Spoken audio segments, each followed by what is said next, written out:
Operational check of true north reference selection.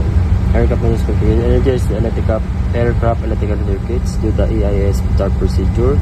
Do the IR alignment procedure. Make sure the circuit breaker operates. Okay. Next, on the FCU, on the airfield control panel, captain and first officer set the ROS VOR mode. ROS VOR mode.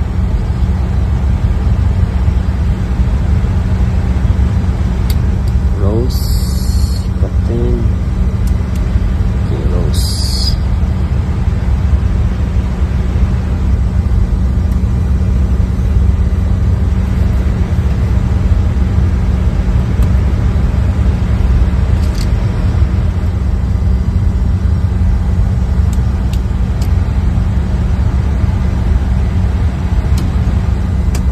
Okay. On the left center instrument, push the north reference, push button switch, north reference.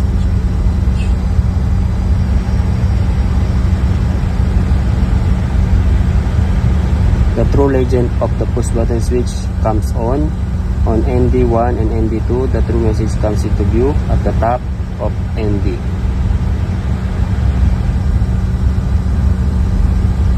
On PFD1 and PFD2,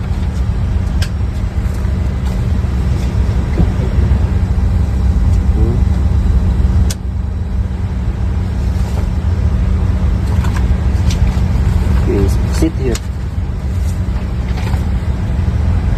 On the left side, okay, now we need to press north reference.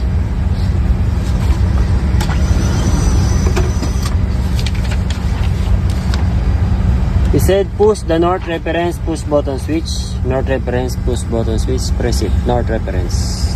Okay. Now, the true legend of the push button switch comes on, okay? Confirm. It's true or false? True. Oh my God. Okay, read it, Muhammad.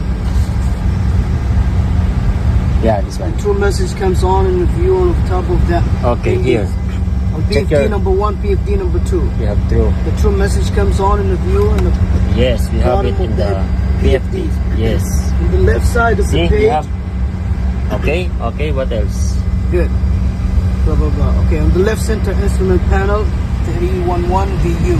Okay, Release north ref Okay, push release. button switch. Released. it will disappear. Goes off. Okay.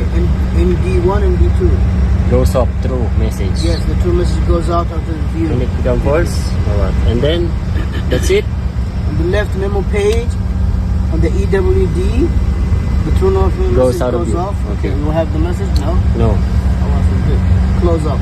close up.